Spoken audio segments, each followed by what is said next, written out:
राजीव प्रियदर्शनम व्याख्याता शिक्षा संकाय बहरागोड़ा कॉलेज बहरागोड़ा।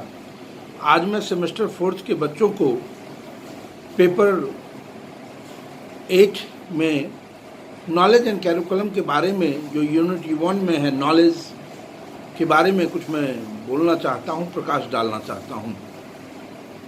सबसे पहले तो ज्ञान क्या है, तो मैं तो यही कहूँगा कि ज्ञान किसी का मोहताज नहीं होता, किसी परिचय का मोहताज नहीं है। वो कार्य करने की योग्यता को बताता है। आप कितने बुद्धिमान हैं और आपकी बुद्धि कहाँ तक है, ये ज्ञान के संदर्भ में देखने के योग्य हो मानी गई है। और ज्ञान का क्या महत्व है, कहा गया है कि knowledge is the third I of the man. Knowledge is the third I of the man, और ज्ञान ही गुण है। भारतीय दर्शन के अनुसार ज्ञान मानव जीवन का एक ऐसा सार है जो विश्व को सारगर्भित करता है, और वो खुले नेत्रों से करता है। ज्ञान को मस्तिष्क का खुराक भी कहा जाता है, फूड ऑफ माइंड। लेकिन आप देखिए, जहाँ मानसिक विकास, बौद्धिक विकास, छात्रों में स्मृति, निरीक्षण, कल्पना एवं तर्क जैसी जो भावनाएं उभरती है, उन शक्तियों का जो विकास होता है वो ज्ञान के द्वारा ही संभव है। ज्ञान मुख्यतः 3 बातों पर निर्भर करती है: सूचना, जानना, बुद्धिमत्ता। वास्तव में प्रत्येक व्यक्ति अपने कर्म या व्यवसाय का जो मूल आधार मानता है वो ज्ञान है। ज्ञान क्या है? विश्व में होने वाली घटनाओं के आधार पर हम मानते हैं। विश्व में क्या क्या घटित हो रही है उसके सूचना के आधार पर मानते हैं। कोई व्यक्ति अगर कोई संवाद स्थापित करता है, वो भी ज्ञान का माध्यम होता है। तो कहने का मतलब कि ज्ञान समाज में रूढ़िवादिता और अंधविश्वास को भी दूर करने में सहायता पहुंचाती है। और दार्शनिकों ने यह माना है कि अपने अपने आदतों के सुधार में ज्ञान की अहम भूमिका होती है। लोग कहते हैं कि सत्य बोलना चाहिए। सत्य एक ऐसी चीज है, विषय वस्तु है।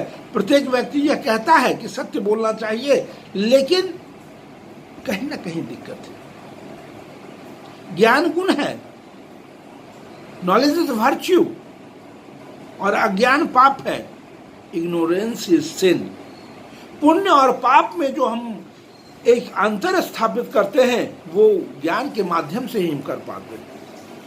तो कहने का तात्पर्य है क्या है कि जैसे अगर आप ज्ञानी व्यक्ति हो जाएंगे तो आपकी पर्सनालिटी भी डेवलप हो जाएगी। आप स्नेह, सहानुभूति, सरोकार और प्रतिबद्धता, विनोद प्रियता, ईमानदारी, सच्चाई, निष्ठा, सत्यपालन इत्यादि जितने भी भाव हैं वो ज्ञान के माध्यम से वो परिपक्व होते हैं।